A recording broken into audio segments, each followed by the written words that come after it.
Well, here we are. Here we are. Look, not too much has changed. No, it rarely does. Damn it, I can't remember now. I almost wrote it down on my calendar. I was like, there's three things that I got to ask Pat, and Great. one of them was if you were watching Daredevil. One of Yeah. them is if you still wanted to go see the Thunderbolts, 100%. and then I can't remember the other one. Oh, well, must not be I just important. can't do it. I hear something vibrating. Is it my phone? No. Oh, it is. Okay, I had it in my desk. I should put it on my notebook. Oh, I know. I wrote a verse and chorus to one of the songs that I have.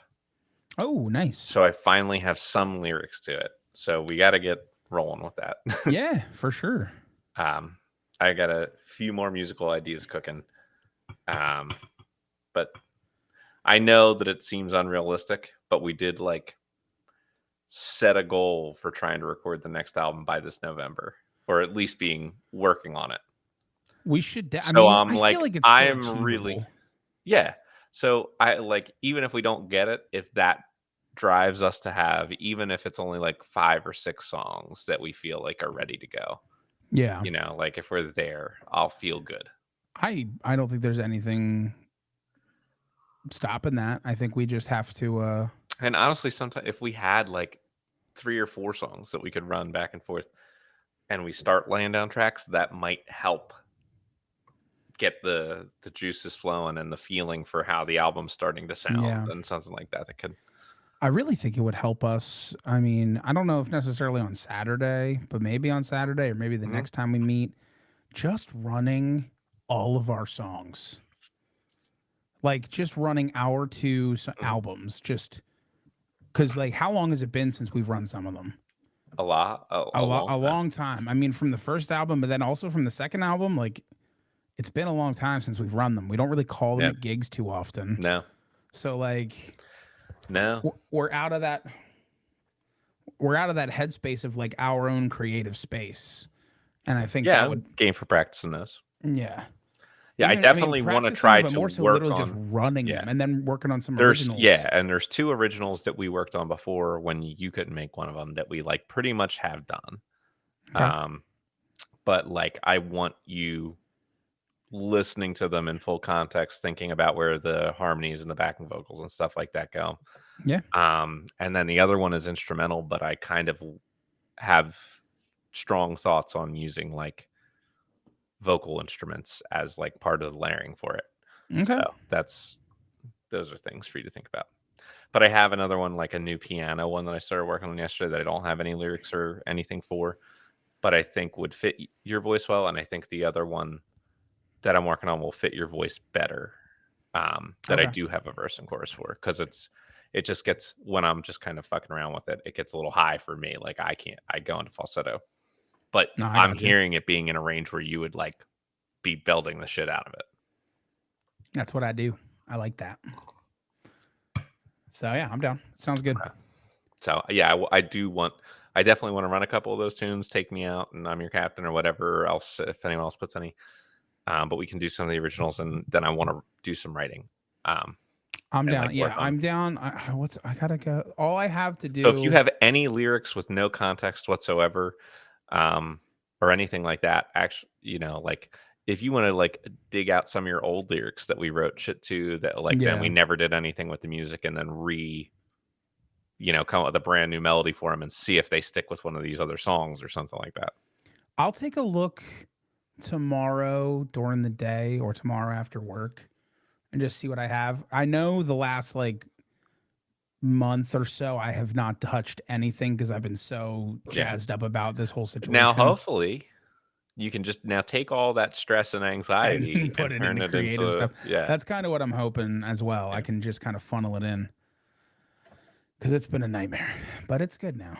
It feels like I'm in a good spot. Although I have to go buy a bunch of clothes, which I'm not looking forward to. I agree. But it's like I can't wear what I used to wear when I worked at a place that I had to wear clothes, because I will look like a slob. I will look awful. Be a Um, little funny.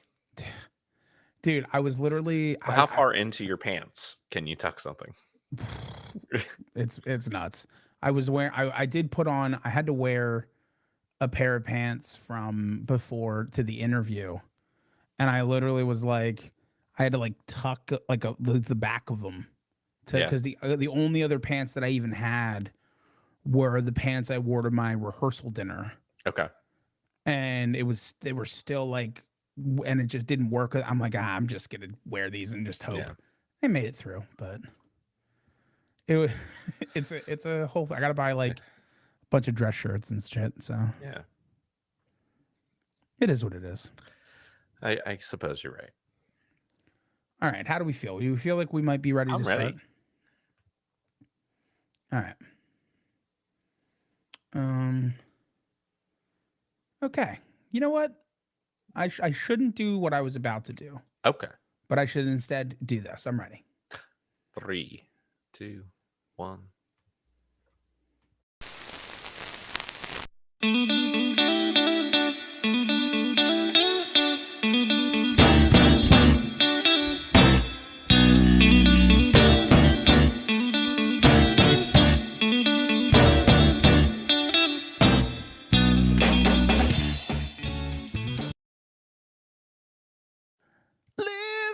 Listening to Totem Talks. Excellent. Good. It's been a couple weeks, I feel like, since we've had a good singing intro. I couldn't pick which one as the intro was playing. I was Sure.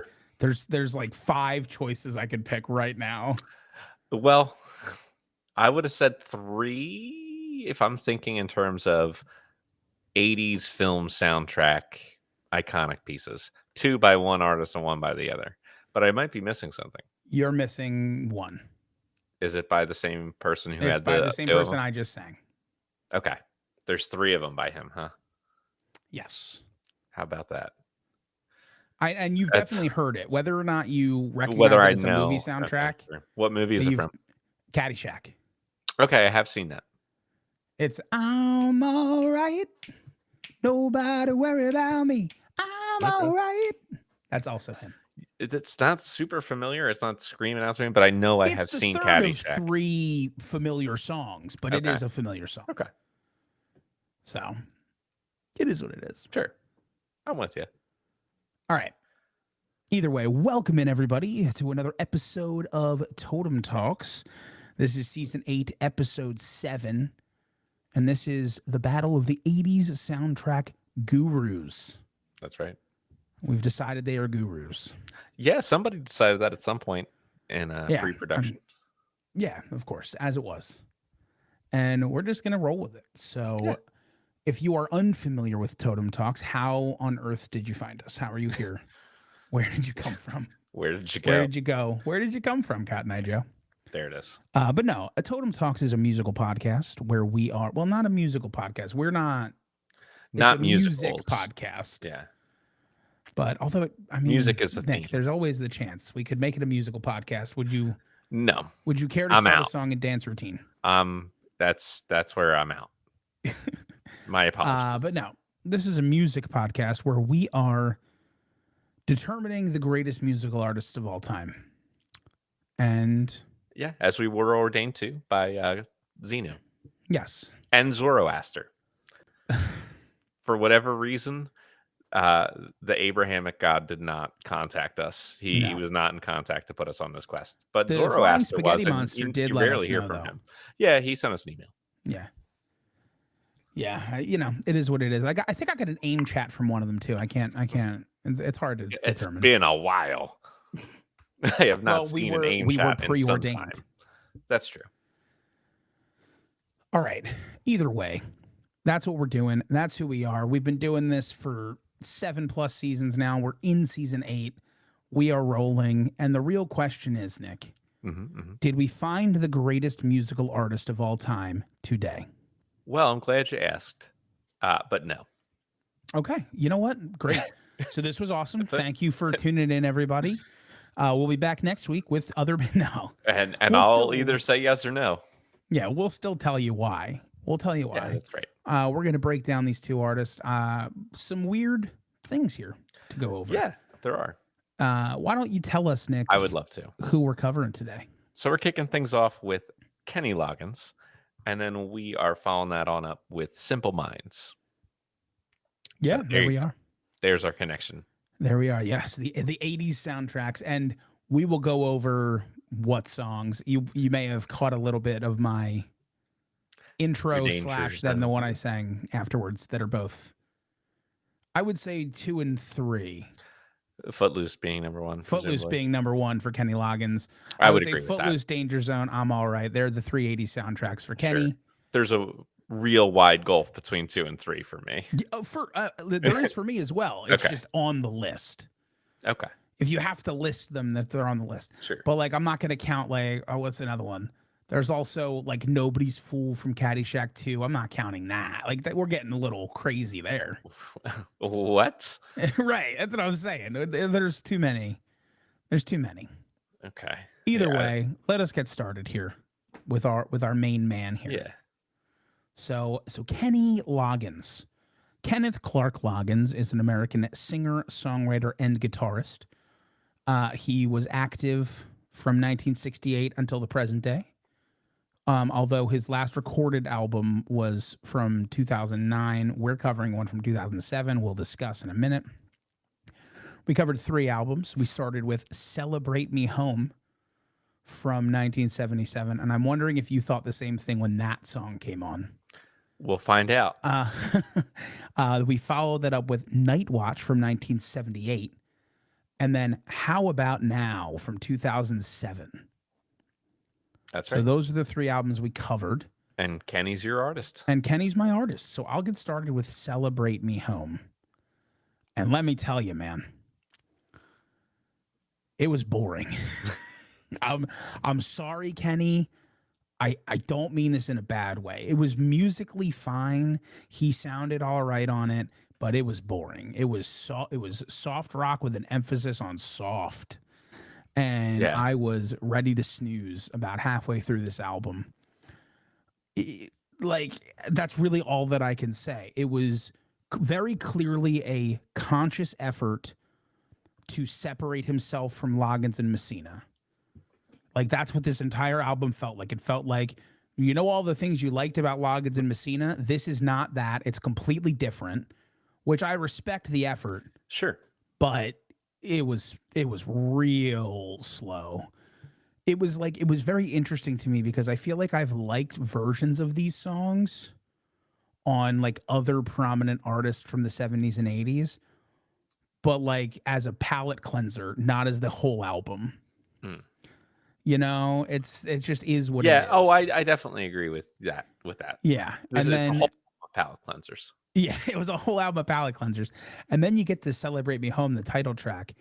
And I'll tell you, man, that song started, and I'm just like, did this motherfucker slip in like a Christmas song on me? Did he slip in a true, did he put a Christmas song on a regular album just so I was forced to listen to it? Because that's what it felt like. I definitely get where you're coming from. So that's what I said. It was a fine album. It was probably one of the weaker solo effort debuts from a group artist that we've covered so far in the podcast. Okay. I really didn't know what I was expecting necessarily from this record either, I guess. But I will say it's definitely a soft rock album.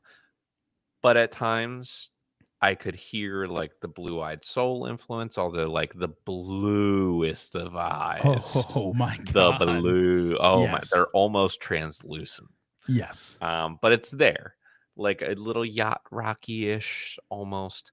Yeah. A flavor of disco on a song or two. And Kenny Loggins himself, which I'm surprised you have not mentioned, is a good singer.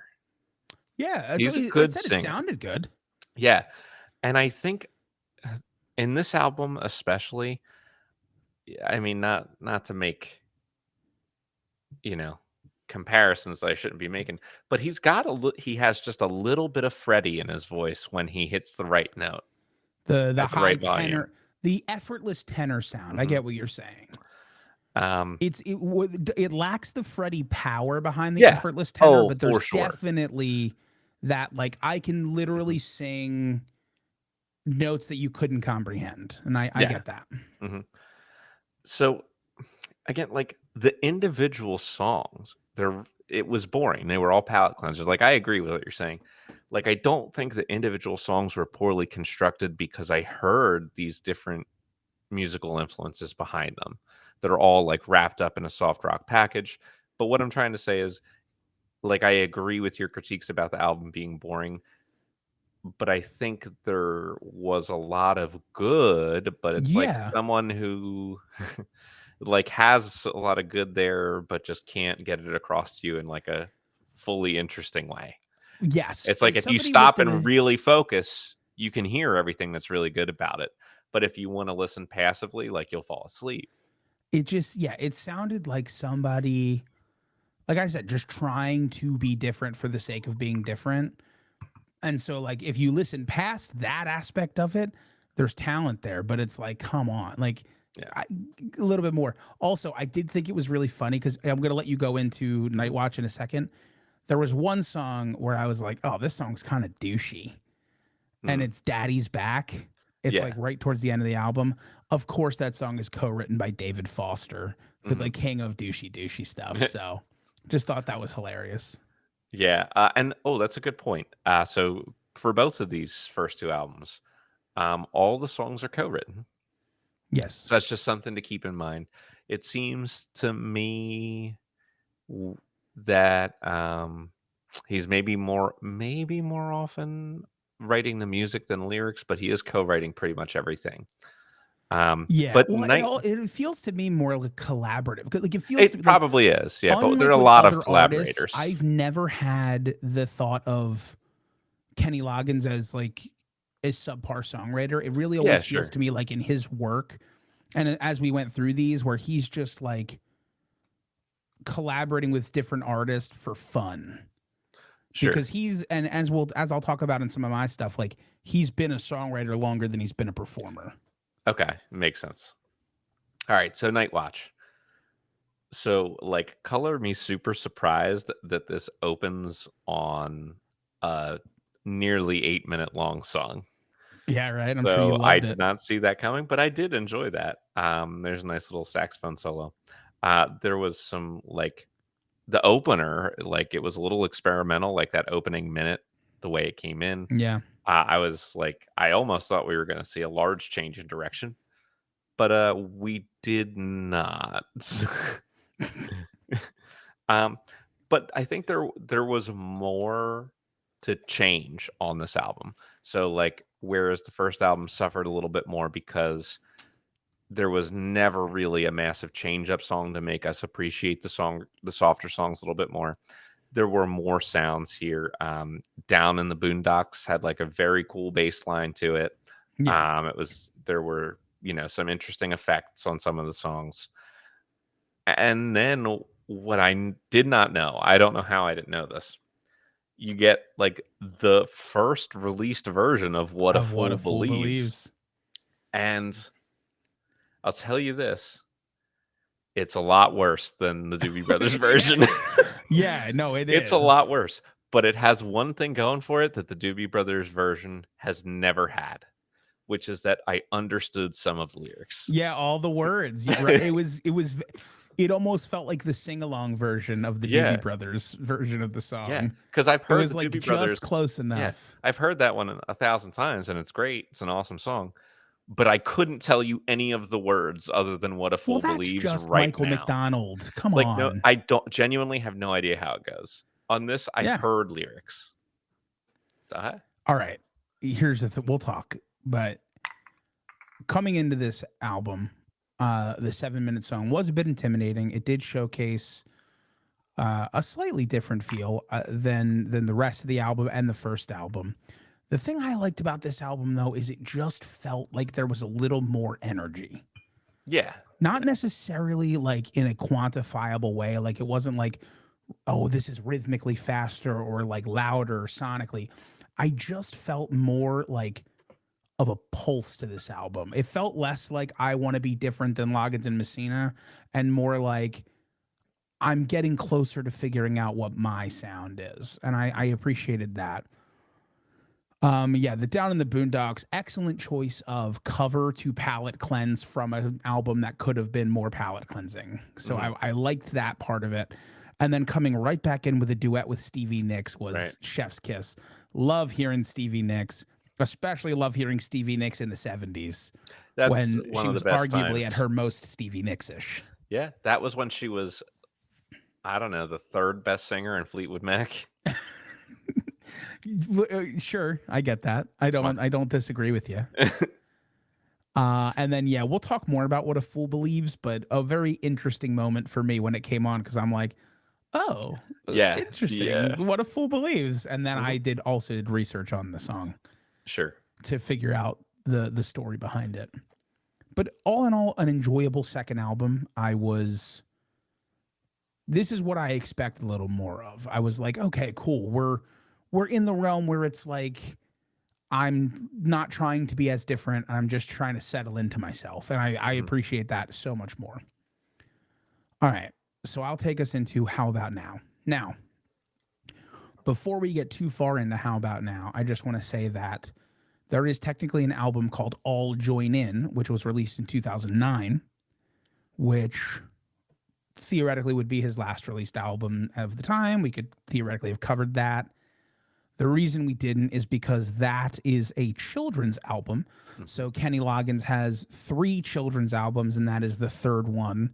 And we both just decided that's not fair to Kenny Loggins Yeah. to do that. We can discuss the fact that he has 3 children's albums. Good for him. But I feel like it'd be very unfair to critique them sonically in comparison to other people not Yeah, making children's music. I agree. Although, interestingly, like he doesn't necessarily pick like non-adult songs for No, him. they Like are he, adult songs that they're you know, childrenified almost. childrenifying. But like there's a They're couple Lennon simplified. McCartneys in there all together now, and 2 of us. You got Randy Yes. Newman, you Randy got a Newman with friend You in Got a Friend me. in Me. And that was Like the other Harry reason. Nielsen, Donovan, Dave Mason from Traffic, you can all join in is on there. Like so there's like some, you know, songs by real Yeah. rock bands and Lollipop by artists. Mika. I really need to hear Kenny Loggins cover Lollipop by Mika. I know you don't know that song, and that's I totally don't. I fine. really don't. But that is hilarious to me. I will be listening to it. Okay. But the other big issue with me, the reason I didn't want to pick this album is because it is mostly covers. There's one Kenny Loggins song. Okay. That's again not fair because the man has a ton of released work. Yeah. So we went with How About Now. And here's the thing. I know why this album is so depressing, but this album is so depressing. He wrote this album about his divorce. And if I didn't know that going into the album from doing my research, I knew it listening to the album because the entire album is about how he was blindsided by his wife telling him that they were going to get divorced. Yeah, I mean, you really only have to read the tracks. Yeah, there's like a year's worth of distance. I'll remember your name. I don't want to hate you anymore. Like this too will pass. I'm a free man now. One last goodbye song, and it's sad. And he was like very devastated by the divorce. I'll talk a little bit more about that when I get my research. Now, putting that aside, how depressing the album is, it's not bad at all. It's pretty fucking good. Like it's pretty good in that like I'm going to tug your heartstrings kind of way. He's very good at doing that. His voice still sounds great. You can tell he's older. It's more he sounds mature. It's really deeper, good though. but he still sounds great. And the album has a good chunk of emotion behind it, and you really feel it in the songwriting. The songwriting has not dipped, and it's hard for me to not like really give him props for that because we've done so many artists that were popular in the 70s, came out with an album in the 2000s or 2010s, and it's so fucking bad, and it's just like garbage, or they're just still trying to sound like they're 20 and they're like, yeah, how hot are these chicks, blah blah blah. And it's Oh like, I yeah, those don't want are to awful. hear that from you, man. I wanted to hear that from you when you were 20 years old and writing about it, not Hmm. when you're 60. So kudos to him for writing like poignant, real songs, still like in a creative space, sounded good. Honestly, other than the fact that it was really, really depressing, it was my favorite of the three albums. Mm, okay. It was depressing as hell, but I just, what it stood for and how Sure. poignant it was, like the songwriting wrapped me up. Okay. So I'm gonna break with you a little bit, but not because I didn't necessarily enjoy most of my listening to this album. So the production and performances were immaculate. Like I have nothing negative to say about any of that. I thought there were some really cool effects still. He used a little saturation at the beginning of the song. That's when I find you, which that kind of like comes out into the real song as like the saturation rolls off and you start to hear it. Like I like it. And the longer I listened to the album, the more I liked it. But when I compare it to the first album, which despite the soft rock label, I felt like a lot of those other genre influences. Yeah. This one felt like if you took Kenny Loggins off of it, rewrote some of the lyrics, and put Rascal Flatts, the singer, in it, Oh, yeah. I would like, okay, like the production and the style being like pretty heavily into the country sphere at this point. Like without Loggins's writing and performance himself as a singer, this is an album that could have easily drifted into the like bland pop country sphere in terms of its overall sound. So, I see where you're coming from. like I said, I thought the performances were good. I thought the production sounded good. Like I didn't even think the songs were bad. I didn't not like listening to it, but it was the first one that kind of gave me that super commercially vibe. Yeah, I do get what you're saying. I just, the poignancy of it and like how, like I'm like again, I'm seeing it through the lens of how often we've seen artists who have done out like albums this long Mhm. after their start, Oh yeah, it and they're wasn't like just gross or terrible so or anything. bad and gross and grimy and yucky. Mhm. So the fact that it was none of that Yeah, and still musically good and still yeah. like lyrically poignant Oh yeah, was and such a thumbs up for me. also, I almost forgot to mention. So I'm looking at the personnel on this record, and one name pops up, right? Because there's one guy who programmed most of the tracks, played the organ, acoustic guitar, electric guitar, Nashville guitar, which is when you take the um, strings from a 12 Yeah. string guitar, all the high strings, and string your guitar just as those. It's famously used on Hey You by Pink Floyd. Anyway, but he played lap steel, dobro, bass, drums, percussion, keyboards, additional keyboards, omnichord, did backing vocals, took a guitar solo on one of the songs, played nylon string guitar, string arrangements. And I'm like, okay, Jesse Seidenberg. Seidenberg, that's a super familiar sounding Yep. name. Is this part of your facts? No, but Oh, it should, it okay. could. I mean, I listen, didn't want to take. my 6 degrees of totem talks could have been an entire segment of this podcast. There's so many Yeah, of them. sure. So But Jesse Seidenberg's dad was the drummer for Supertramp. yes, And then I think he himself played with played Supertramp in later Supertramp. on. Yeah. So, but I saw Another Seidenberg and prominent I'm like, person you don't that's see on that this album very often. featured and a co-writer of one of the songs is Richard Marx, who, if you don't know who Richard Marx is, he sings the Carl's song kid. "Right Here Waiting."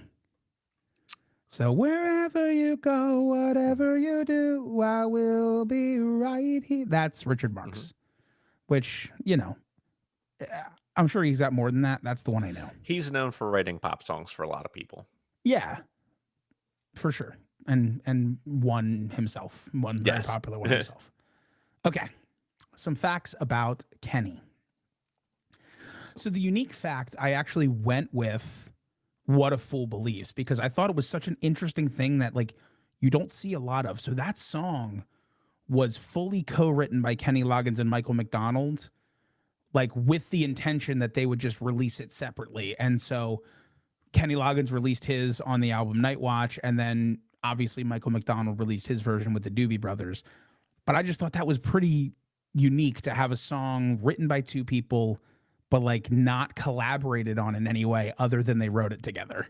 Yeah, And that then is both very recorded interesting. it separately, and one of them became much more popular than the other. For good reason. Yeah, agreed. So then we'll go into the highlight, and I wanted to avoid any highlights that could be the Loggins and Messina highlights, Yeah, or right. and so Kenny Loggins as a highlight. It's got to be these 80s soundtracks. It just has to be. Mm-hmm. So we did mention a couple of them. His first one was "I'm All Right" from Caddyshack, which was, the third of three, but still a popular song and still well known. Then he follows that up with "Footloose," which was his only number one solo song, but immensely Sure, makes popular sense. song, "Footloose." Then he has a couple more from Footloose. He also has a bunch of them from Top Gun. So it's more than just Danger Zone, although Danger Zone is the one that everybody knows. But he recorded like Yeah, 4 songs for that. Then he recorded a song for Caddyshack 2. A bunch of songs in the 80s. Kenny Loggins was the soundtrack guy of the 80s. yeah. So have to give him his credit for that. Low light, I mean, this is a little bit of a downer. So, Oh, a little bit of a downer. okay. So he, right around 2005, as I mentioned, his marriage completely broke down, and he did not take it well and was suffering from a lot of physical effects and of a mental breakdown. He was losing weight. He was having severe insomnia. He just was not handling it well. So a doctor prescribed him benzodiazepines, and he got addicted to benzodiazepines because that's what happens with them. You get addicted to them. They're very, Right. very addictive. And he had taken Klonopin and Ativan Valium, just kind of a mix of them. That's And good. it It's good was, to mix them together. well, but he said something. This is from his memoir, which is Still All Right.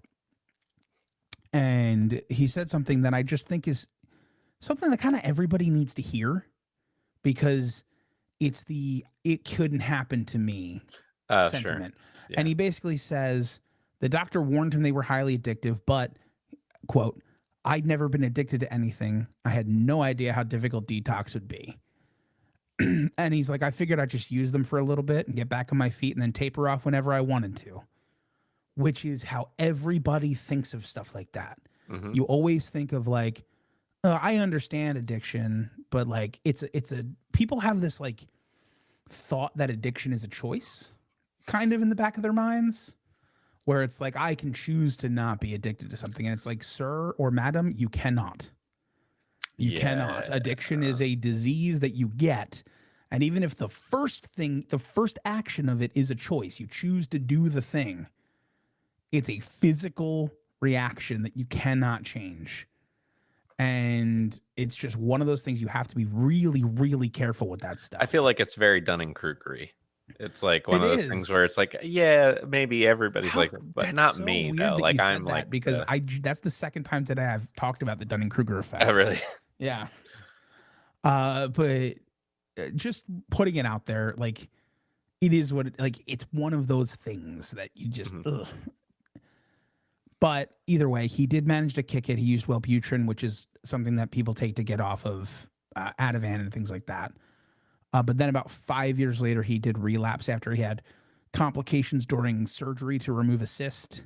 He was prescribed Xanax, got addicted again, fought it, beat it.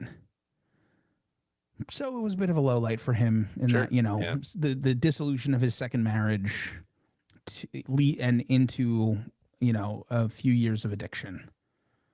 But he did come out the other side. But during the last album, he was dealing with all of that, and it really does show in the Mhm. album. Now we'll move on to nicest. I didn't find anything for meanest. Everything I heard about Kenny That's good. Loggins, he's a pretty nice dude, That's nice. I'm which is glad to great. hear I it. mean, I love look at people that are this level of fame. I feel like it's pretty easy to find like stories from people that they're an Mhm. asshole. So when you Yeah. don't find them, that's a good thing. Agreed. So he was given the Humanitarian of the Year award from Little Kids Rock for his extensive commitment to children's causes in 2016. Nice. He also has at various times supported the Children's Miracle Network hospitals, the City of Hope, the Dream Foundation, the Starkey Hearing Foundation, Stomp Out Bullying, and Unity Shop. So a few different charitable Very good. causes, kind of mixing his worlds. Mostly, good stuff. You I love to dig see it. the philanthropy. You do. And then obviously I did mention that Kenny Loggins' 6 Degrees could really fill its own section. Just a couple of them. I mean, Nick had already mentioned that as of the last album, the Kids album, just looking at that one, you see Lennon McCartney, you see Harry Nilsson, you see Donovan, all artists we've covered previously. You can go back into, obviously, we did cover Loggins and Messina previously, so another 6 Degrees there. The one that I want to talk about, though, is before Loggins and Messina. He contributed songs and a little bit of vocals at times, but not really a full member, to the Nitty Gritty Dirt Band Of course. in Of course. 1970. That was kind of the first, Love it. like the first little tip of, Kenny Loggins entering the music scene in Sure. a big way, was contributing to the Nitty Gritty Dirt Band. I like it. So those are my Kenny Loggins notes. Well, then I think it's time for us to forget about him and and move into Simple Minds. I'm so sorry. That's beautiful. Shouldn't have said it. No, it was beautiful. It was beautiful. La la la la la. All right. That's also the only song by them that you know, right? Correct. Okay, Yeah. good. Which knowing the story I felt a about lot the song dumber. is really funny. Yeah, I feel a lot dumber about not knowing any of their songs after like the research. Yeah. But it's one of those classic cases of shit in America and shit in Europe is sometimes extremely different. They just didn't hit the States. They hit the States with one song. It's not their fault. Yeah.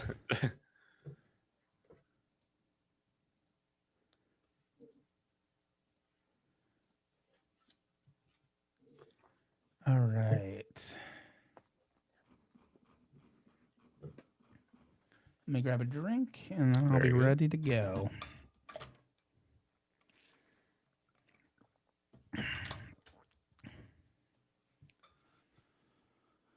All right. You ready? I'm ready. 3, 2, 1. Simple Minds are a Scottish rock band formed in Glasgow in 1977. And they are still active until today. I'm not doing that the whole Good for time. them. Yeah, I agree. It wasn't that bad. But I'm not doing it the whole No. time. It's a lot to stay on top of. I would need way more water or something else. All right. Either way, we covered 3, count them, 3 Simple Minds albums. And if you are thinking Simple Minds has 3 albums, you're an American. That's right. We started with Life in a Day from 1979.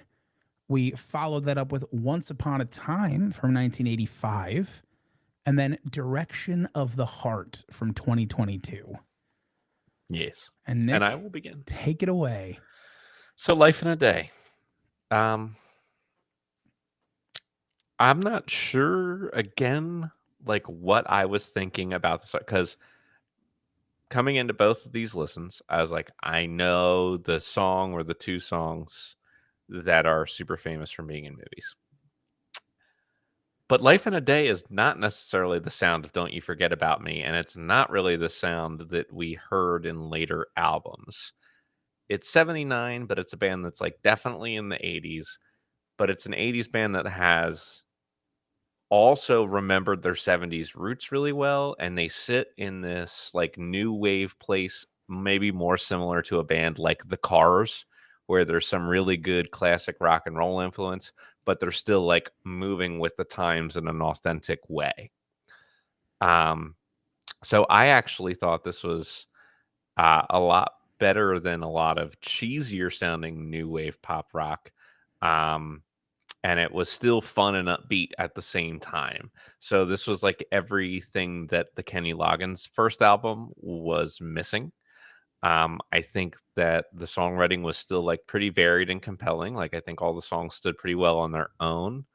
Um, I was overall like way more impressed, and I actually liked this album a good bit. I didn't necessarily expect that coming in, but it's like I said, it's like a Cars, Talking Heads, Blondie 79. It's not like a mid 80s feel. Yeah.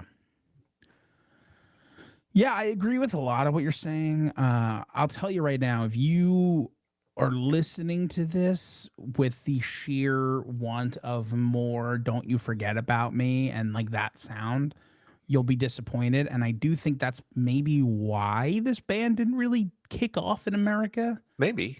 because their big song sounds nothing like this album. So that could be part of it.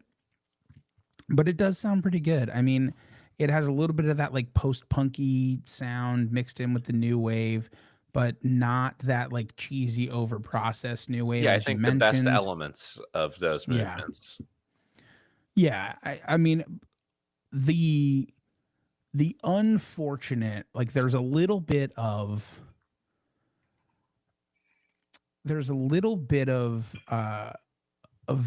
like Joy Division in here. Not a lot of it, but just enough Not in of it terms where of the I'm like, terrible vocals. no, yeah, it avoids that. But just in terms of the overall sound, which I'm like, it reminds me a little bit of Joy Division, and I hate Joy Division I because the also do. vocals are so bad. Yeah, Like that's the real big. If the vocals were good, I might not hate them as much, but they're sure. so bad. They're really bad. So, and honestly, maybe if the vocals were better, they would sound more like this, and I would enjoy it a little more. This is like a B. You know, it's like a B for Yeah. me. No, It's enjoyable. it's a good B.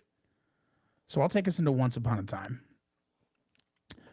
So we are in a little bit of a different world here.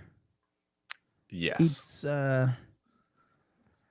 It's gotten a little more mid 80s. And to be fair to them, it is the mid 80s. It's 1985. Correct.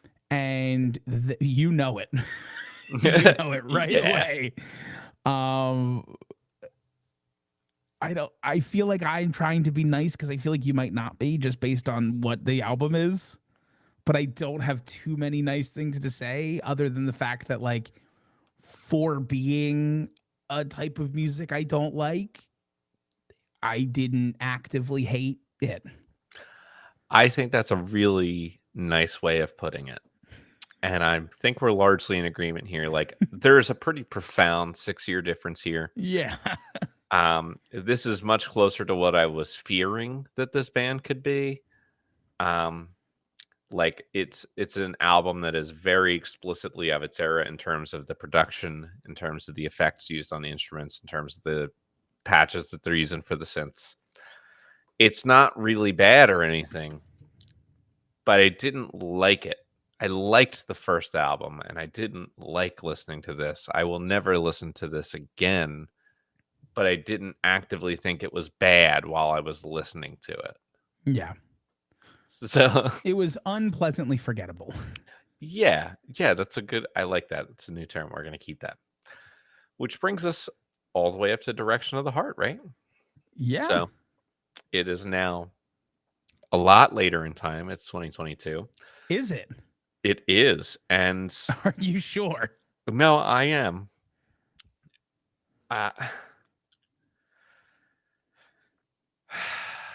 It has really good reviews on Metacritic Sure it from a does. few places. Look, nothing about what this album sounded like surprised me. No. Vision Thing was the first song, and I really didn't enjoy it at all. And that really set the stage. Yeah, that was his You're favorite song of the album. Yeah. There's a drummer in this band, and like I don't necessarily like 80s production. I usually don't love how 80s drums sound, like drum machines aside and like all that, not just being like a organic purist. But it is super disappointing for a band that has a capable drummer to only get drums on 3 tracks of their album. And like, if you're a band and you want to experiment with drum tracks and different electronic patches and this and that, like, I'm for it. I think go out there and try something different for your sound.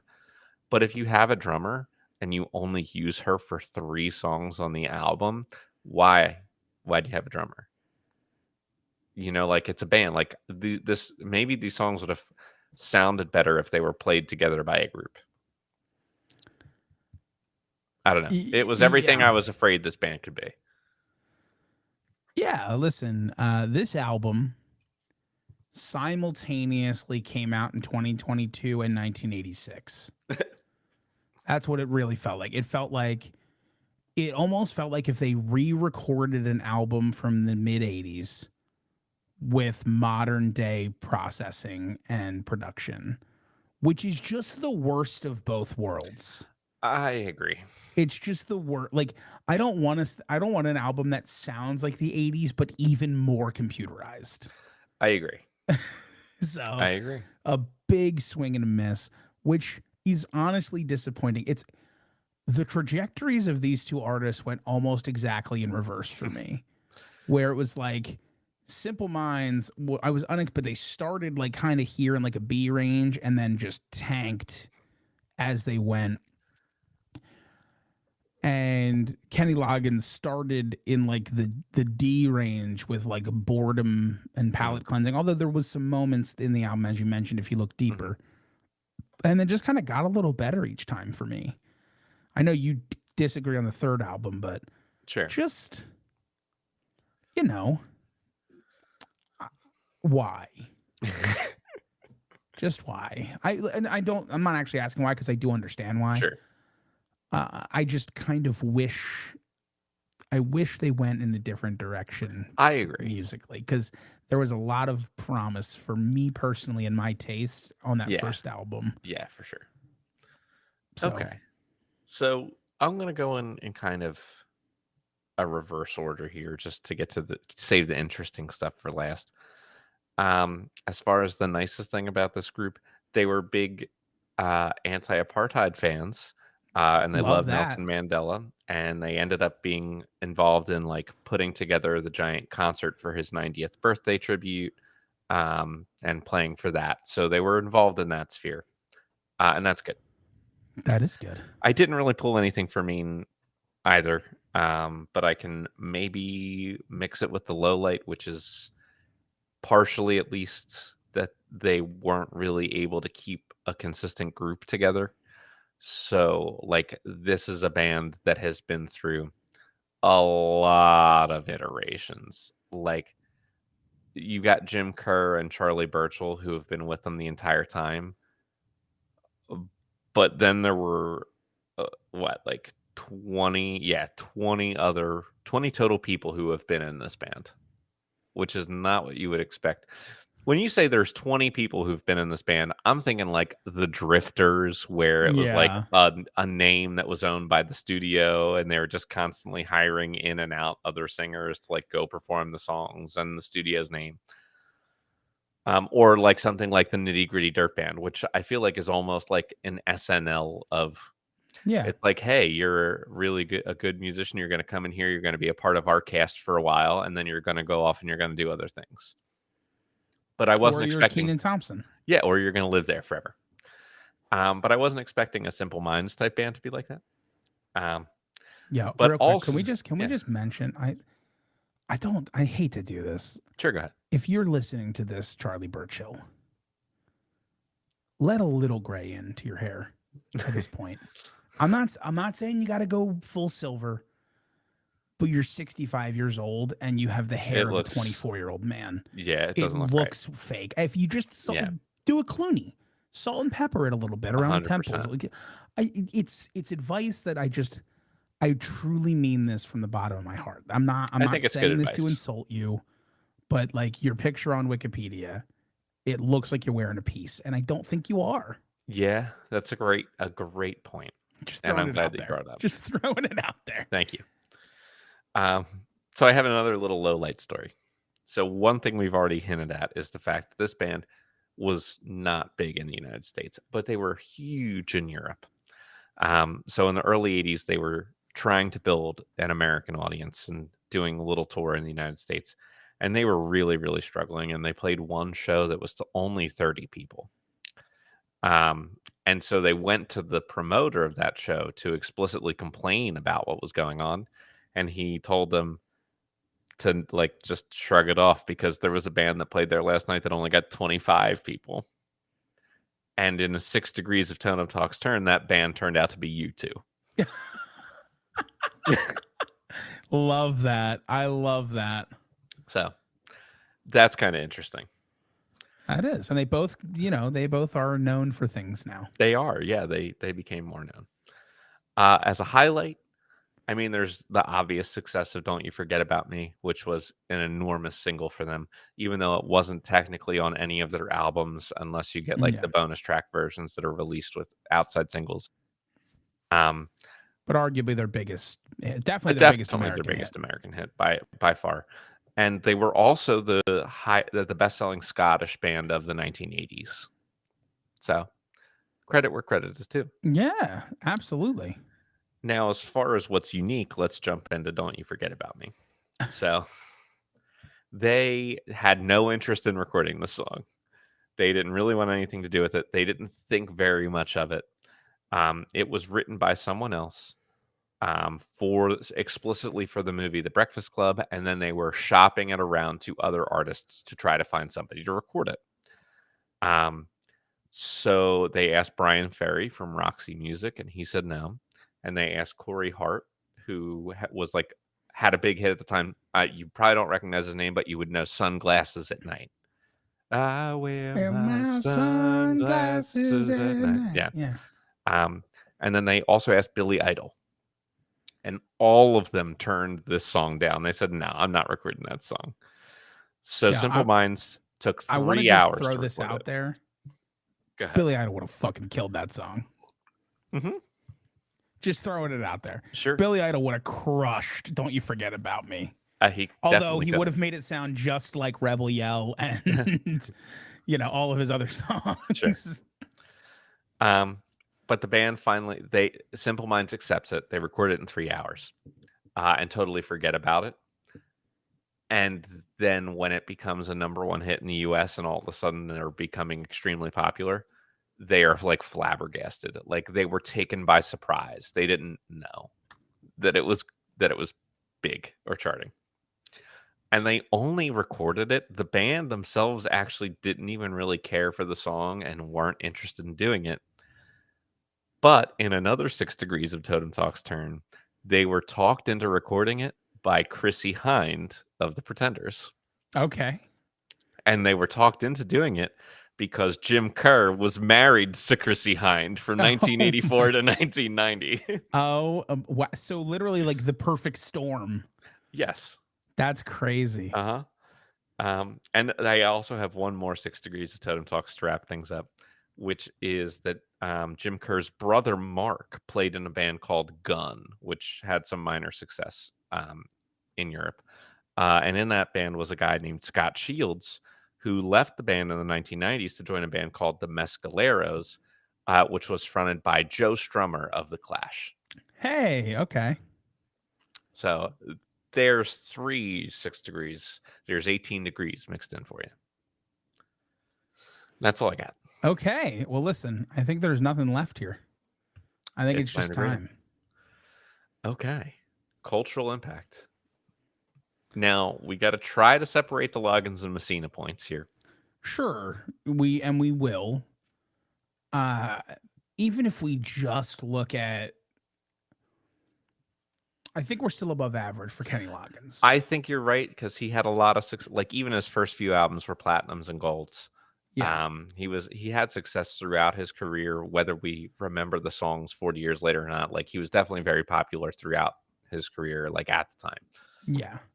And even just looking at 2 of his main soundtrack hits, they're standing the test of time very well with Footloose and Danger Zone. I mean, I would argue he's one of those artists that's maybe even closer to the realm of like household name, even if you don't necessarily like know his songs or what he is. Yeah.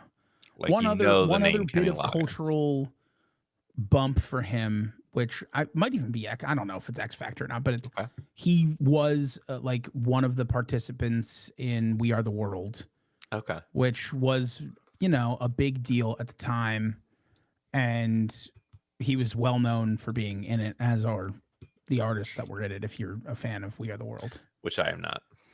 wow, dude, it's always a fun watch though. If for no other reason than for Bruce Springsteen coming in and scaring everybody, because I don't know, like, listen, I know you So don't like not a Bruce fan. Springsteen's voice. I totally get that. I'm also Yeah. not a huge fan of his singing voice, but I don't know what he did the night before they recorded that song, because he came in hot and he was just, we are the world. Like it wasn't singing. I don't know what he did, but it wasn't But singing. he got notes out. Yeah, my Yeah. favorite part of We Are the World is just so many different types of voice on one song, and they're all in one room together, and it's just like that must have been the craziest room to be in, Yeah, that's because fair. those are all the like Cyndi Lauper, Michael Jackson, Kenny Loggins, you Bruce know, Springsteen. Bruce Yeah. Springsteen, I have Billy no idea who Joel. was on it. I mean, a ton of people, Yeah, crazy I know stuff. it was a ton of people. I don't. It's out of Either my way, range. either Not way, my I think we're interest. probably looking just for Kenny Loggins and just for his stuff. Mhm. We're still probably in the high fives. I'll give him a 5 something. Yeah, I think maybe like a 5.7, 5.8 is a good I'll give him spot a for five him. seven. You know, and this is again just Kenny Loggins. If we're talking Loggins and Mhm. Messina added in, we're even That's a higher. little But different, yeah, but we're not. We're trying our best to separate those yeah, points out. Simple Minds. Here's the deal. They weren't really that big in the United States except for one song, but they were huge in Europe. They yeah, were selling gold and platinum records in multiple countries, like pretty crazy. They have 60 million for a band to get to 60 million in total sales without a huge chunk of that coming from the United States is something we don't see very often. you're absolutely correct. So I don't want to like undercut the fact that they had like their most popular album was a UK triple platinum, Canadian double platinum, French gold, German double gold, New Zealand platinum, Netherlands platinum, and American gold. So they had that one American gold, and that's it. But they have like Swiss and Swedish certifications. They have Austrian certifications. Like they're doing real well. Italian triple golds. So like there's a lot of they have 1 billion plus streams on Spotify. So like there's still a lot of people who are actively listening to their music. I seriously would love to know what percentage of that is Don't You Forget About Me. I would have guessed a large percentage. I would also, I'm just so curious, right? Like, what percentage of that is like, I'm making an 80s music playlist and I'm putting Don't You Forget About Me on? I'm just Mhm. curious. Sure. I think they're more than that But yeah, song. I mean, I think the answer is like this is clearly just because they're below US average, Yeah. they're an above average band because they're like a juggernaut in Europe. Yeah. Listen, Mhm. I'm not going to disagree with you. I think you're making your case very strongly. What number are you thinking though? Cuz I don't want to get too crazy. No, I don't want to get too crazy either, but I think like it's not out of the realm of possibility to put them in a very similar place to Kenny Loggins, like in the high fives. I could live with them being in the same score even. I think Okay. it works. I think you've made the case of like this is one of the few bands that bucks the trend of American success versus Hmm. global success. And I think the sales number really does that Yeah. well. Yeah, which will get it will help them even more in this next category. Yeah. Now the real question that's interesting to me is Kenny Loggins has 14 albums, right? But 3 of them are children's albums that we explicitly did not cover. Now, that actually ends up making no difference because 11 to 14 is Doesn't our change. is our breadth of Yeah. work like window there, but it's kind of interesting. I just wasn't sure if we wanted to make a statement on whether or not we we explicitly do not count Christmas albums. Do we I count children's don't. I don't albums? think we're gonna not count them, but Okay, I do think we should avoid listening. listening to them if we can, Okay. unless it's like the But, like, competition. is there a difference between Kenny Loggins re-recording, like, All Together Now by the Beatles versus if somebody got together and put an album out? Like, the Red Hot Chili Peppers decide late in their career that they're gonna do an album that's all like Baba Black Sheep and Twinkle Twinkle Little Star. Yes, because I would Does want to that listen to that so much more. What are you talking about? I would Okay. like Red Hot Chili Peppers going ba ba ba ba ba blah black sheep. Have you any wool? Come on. When are they gonna add California into the lyrics? That's so true. Oh my god. I wanted so bad. Okay. Okay. Okay, I just figured it was an opportunity to discuss that. I think we avoid Christmas albums because they're all typically either bad or the same 5 Okay, songs. we judgment call the children's albums. Yeah, I Okay, think the children's albums we won't I'm necessarily with take it. away from, because especially with Kenny Loggins's children's songs, They seem like they were the kind of songs that we might count, which is why I asked. right, and I think we should count them because these are I would the same way that if they put out like a mostly cover album, We because would that's what these count are. it. Yeah, you're And I'm right. actually looking at this first one, this first children's song album he put out in 2000. These are some bops, man. Yeah. I know some of these songs from The Secret of Nim. I fucking love The Secret of Nim. Never heard Beauty of it. and the Beast. He covered Beauty and the Beast. Of He course. covered "You'll Be in My Heart" by Phil Collins. Tarzan? Yeah, which is weird that he covered that because that album came out or Yeah. that movie came out the year Eh, before this album Right. did. That's I a guess you fresh just really cover. liked it. This album was All right. produced by Disney, I think, There you go. which does make a lot of sense. So he could do it for free, in other Yeah. words. Yeah, that does make a lot more sense Mhm. now. All right, either way, Okay. 11 albums, 5.8. but 14 How many sales albums. does he have? Do you know? I mean, he's more than covering the threshold. His first Yeah, 3 oh, albums definitely. went platinum. His second 2 went gold. He had another gold. He had a platinum. So yeah, he's had 4 platinums. Okay, I'm getting And 3 25 golds. million Yeah. as a total album sale. So that's got to be at least a 0.2 or 0.3 here. I'm fine giving him a 0.3. Yeah, I think we should give him the 0.3. I think I always prefer to see multiple certifications rather than like no certifications and then 1 diamond. Sure. Like, even though technically that would be more Yeah, I getcha. overall sales in terms Yeah, of the consistency certifications. is Yeah. key. All right, now what would you like to do in terms of the score you can give Mr. Loggins? I mean, I'm gonna give him 0.1 Very good. because there's nothing I necessarily want to take away from. The first album was a little boring, but I'm also not gonna add a ton because I also think that, you know, some of his other stuff, like Loggins and Messina, was probably a little overall better. Mhm. Other than I think the songs that I know the best, which are Sure. like his 80s soundtrack songs. Yeah. I'm also willing to round up to give him a 0.1. Cool. There Love was that. nothing, no negatives, occasional positives towards that. Also, shout out to Kenny Loggins for having a son named Crosby. Named Crosby after David. Loggins. Because you've now named that kid like he will ever like the first name Cros. Crosby. Oh, but Crosby, you're an 80s legend. You're like a 70s, 80s legend, Kenny Loggins. And you named your son with the first name Crosby. So now Crosby Loggins, and everyone's going to be like, is that like a spinoff of Crosby, Stills, and Nash? Yeah, Like, did he that's a team great up with point. Kenny Loggins? He and could now it's just Crosby? put like a dash between his first and last name and release albums under that. Right. All right. Okay. Either way. Simple Minds, 21 albums. They are starting with a 6.4. They have 60 million in worldwide sales, which I think has to give them at least a 0.6 here.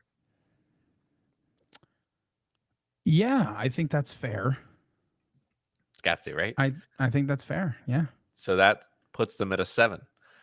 I am going to let the first and last album cancel each other out, and I'm just going to leave them where they're at. Nick, that is a very benevolent way to look at this. I'm going to take away point two because I did not Wow. have the strength of that first album that you did. Okay. And by the time we got to that third album, I was so fucking over this Sure. band. So over it. Yeah, the third one was not good. The third one was so not good, and the second one was also not good. Second one I didn't like. See, I left the second one alone because I didn't like it, but I didn't think it was bad. And I felt like it was one of those albums where I could draw the line between me Sure. not liking it, but it not necessarily being bad. I respect your opinion. I really do. And I think it's a valid one. Yeah, It's just thank you. not one that I share. I understand.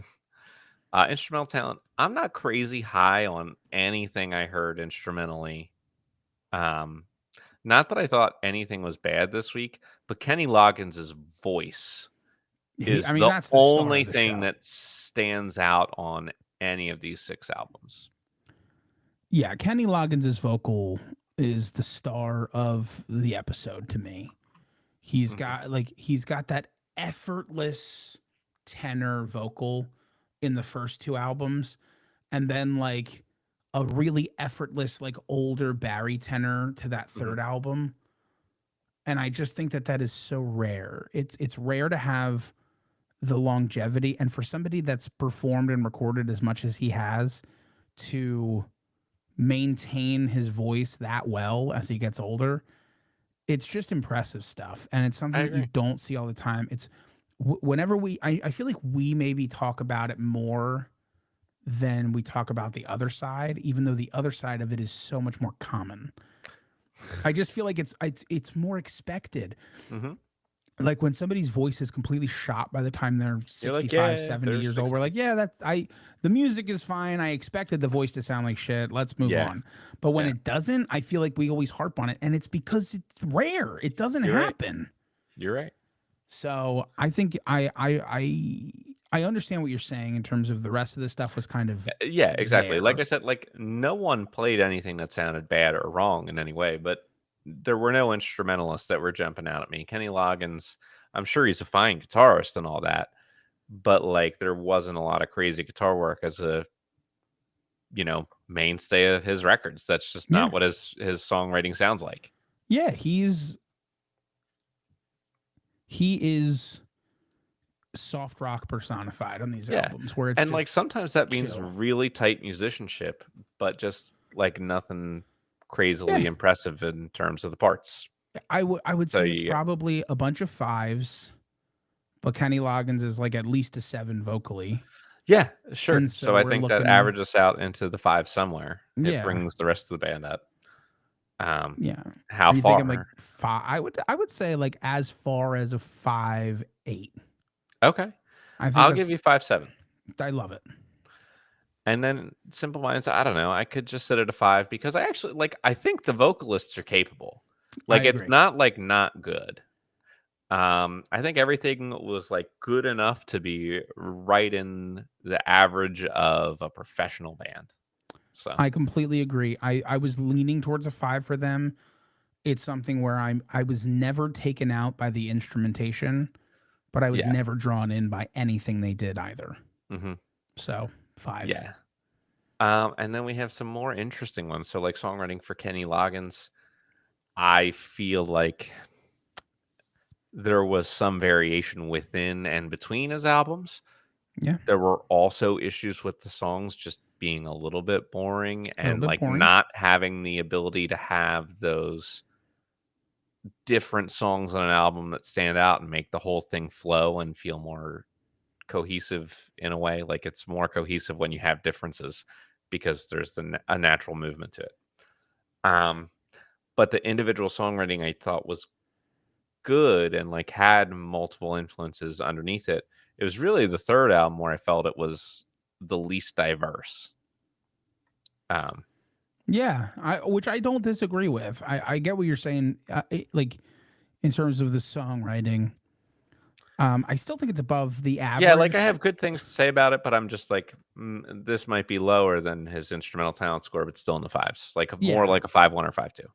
I think that's fine. I think let's give him a 5-1. I think that's a little bit above average, but Mhm. closer to average than not. Yeah. Now, Simple Minds, I give credit for the first album as above average. I thought there was some really good songwriting.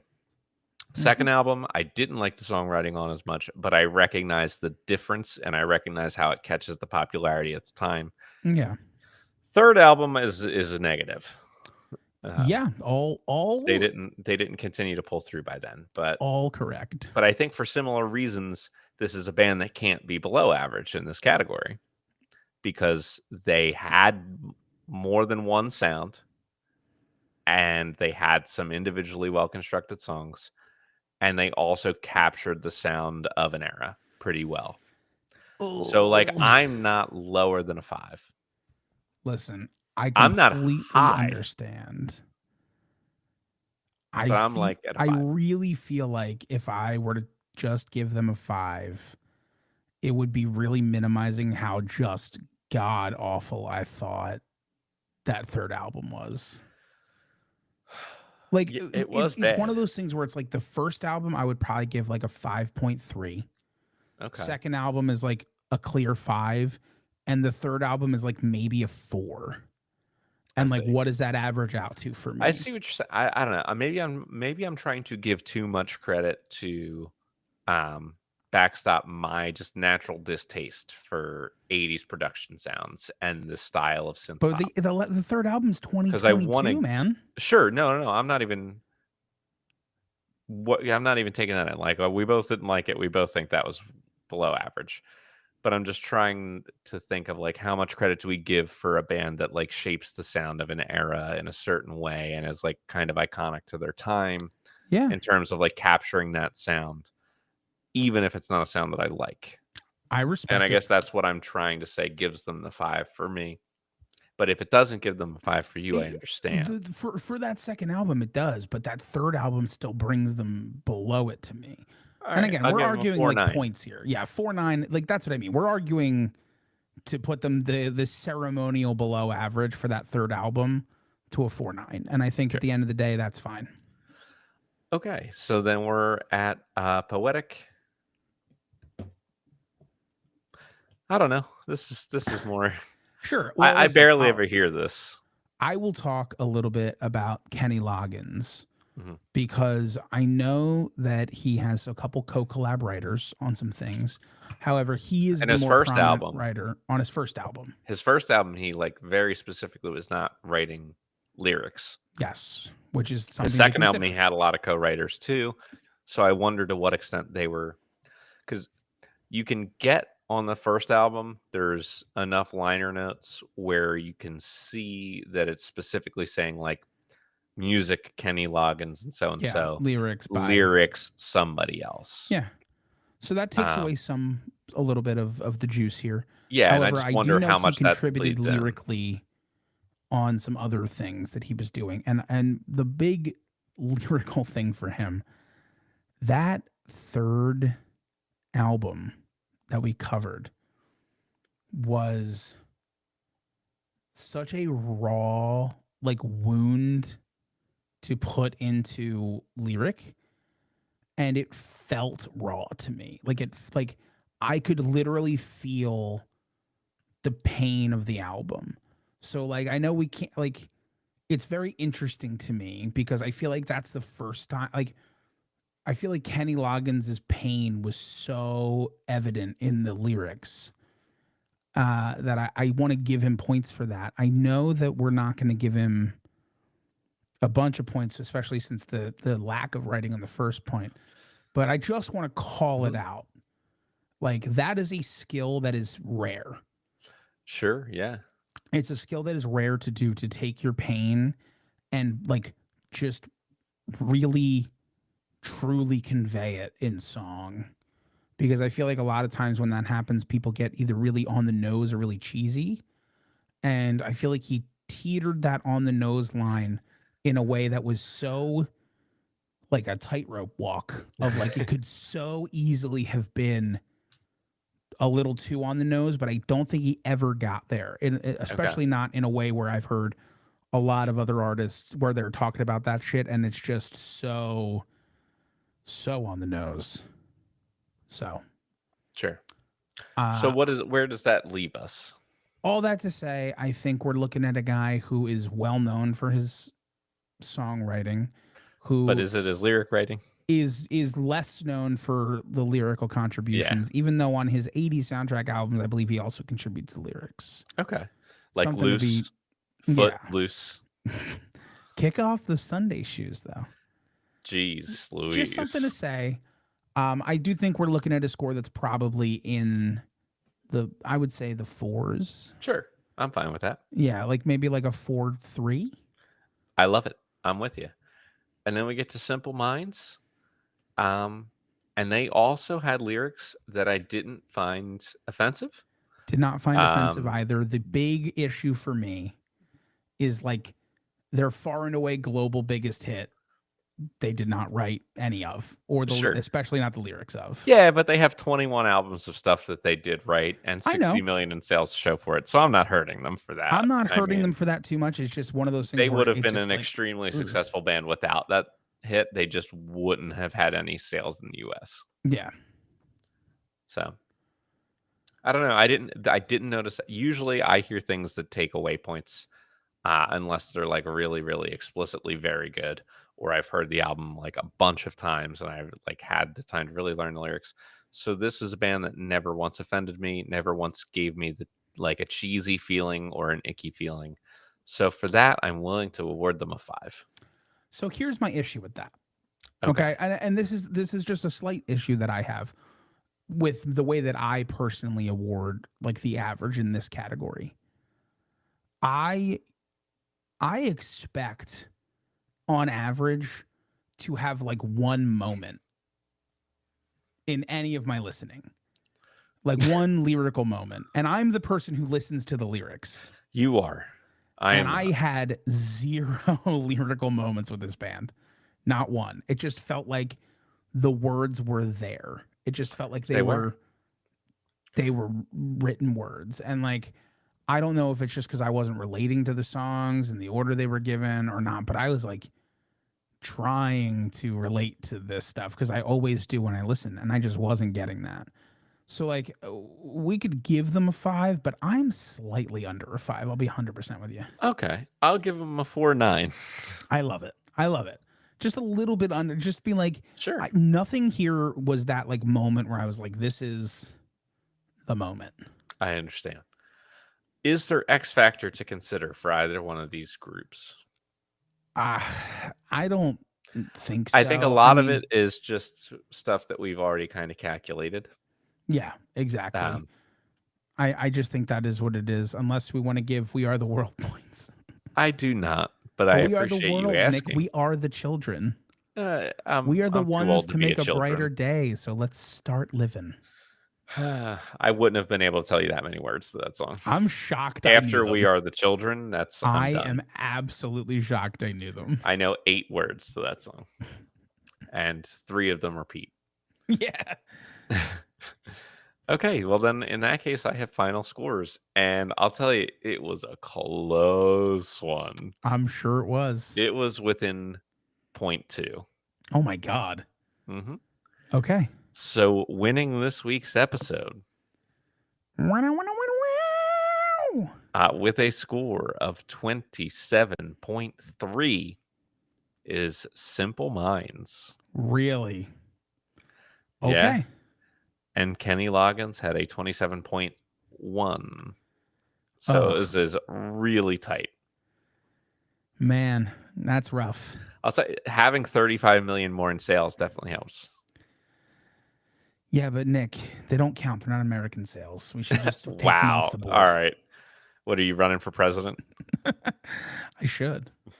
Yeah, I'd vote for you. I couldn't be worse at being No, president. you definitely could not. Like if If the I bar didn't is you show up a couldn't single day, actively I would be worse. better. Yeah, if you just did nothing. Oh, Man. okay. Next week. Oh, I have been waiting for next week. I'm very excited for it. Okay. Because it is this season's Battle of the Birds. Hey, squawk, squawk, baby. Let's go. That's right. All right, everybody, listen. I just want to let you know I'm all right. Don't you worry about me. I won't. And while I'm hanging out in the danger zone, getting footloose, don't you forget about me. Okay. And I have see a great where- day. There it is. Oh man, Okay, we did it. we did Episode it. episode Number, done. and then we got a Battle of the Birds coming up next time. That'll be nice. Oh yeah. All right. Well, as I fade away into the ether here, apparently, Mm. I will. I guess I'll see you Saturday. You sure will. Yeah. Did we decide a time? No, but let's go for 11 o'clock still. Yeah, I'm down for that. Yeah, we can All do right. like 11 to 2ish, and then I That gotta would go be to great. Trader Joe's after that. I love that place. I know. Well, I was like, Sydney. I'll had be to- heading there earlier. Oh yeah, she has to go. She was like, I need to stop at Trader Joe's for these things. I'm like, she's like, I just won't have time all the time. I'm like, I'm gonna be in, like, I could practically see Trader Joe's from your house. Mhm. Like, she's like, oh Yeah. really? I'm like, yeah. Like I could just go. It's You fine. you could totally go. And so I will. On a Where's the Saturday. closest one? Is the closest one to you guys the Jenkintown one? It's yours. It's equidistant between that one and there's one in like Lawrenceville, New Jersey. That's like the Jesus. same, but like crossing a bridge. Yeah, no need for that. I just ended up getting Unless you're also getting marijuana. Well, I don't need to go across the bridge anymore to do that. Did you get your card? Mm-hmm. Good for you. Yeah. So Yeah, man. I'm done with that. Nice. I'm done with voluntarily needing to It go was to New super Jersey. easy, right? You just Yeah. called and they were like, "Okay, you want to do it?" Well, I was like, I mean, I was like talking to them about it, and then I was like, yeah, like it actually does make sense for me. So it worked. It was good stuff. Excellent. All right. All right. With that, amazing stuff. All right, y'all. I am out of here as well. Everybody have a great day.